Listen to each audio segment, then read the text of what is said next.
mean, I've tried hundreds and hundreds of jury trials. I've probably tried more jury trials than any lawyer you know. We are a go-to firm for the little man. We are the people that you can come to when you're looking for justice.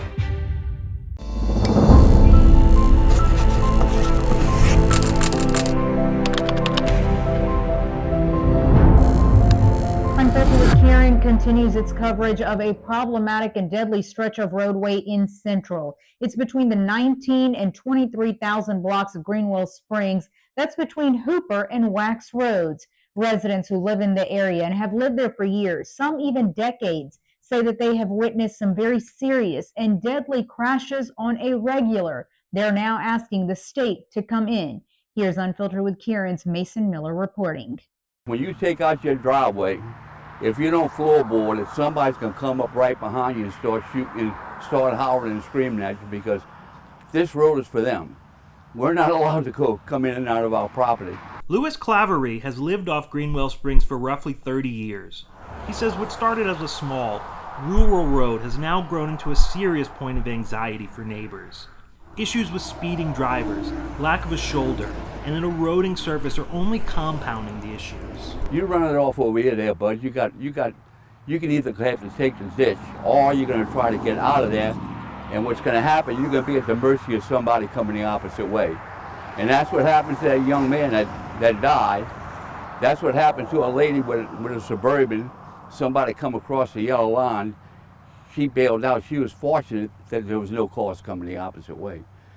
I just think it's a hazard. I worry to death about my family when they take off, because when you take off, if somebody's coming on this side of the road, you have your options to hit them head on or to take to the ditch.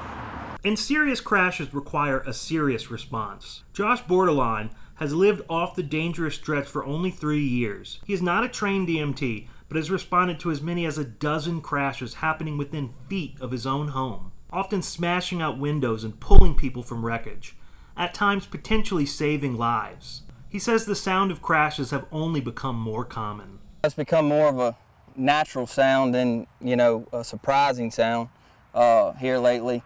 It's just been more or less I'll run out, and as I'm in the middle of running out, it's, hey, call 911.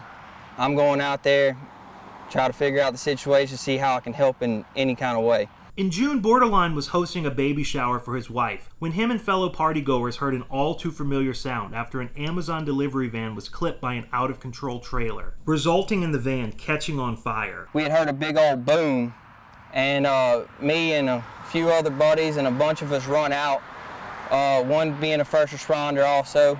We run out here and the van's on fire, blazing, girls screaming. She's literally on her butt, and we literally were able to get across the ditch and get to her and carry her away from the fire. After pulling the driver away from the fiery wreckage, the danger for Borderline and his guests was only truly beginning. It was burning so fast. I think the girl had a concealed carry license, and she had a pistol in the vehicle, and it was going off as the truck was burning. With bullets literally whizzing by, Borderline says they just wanted to make sure the young delivery driver was safe, but says he's reluctant to say he saved her life. I mean, we for sure helped.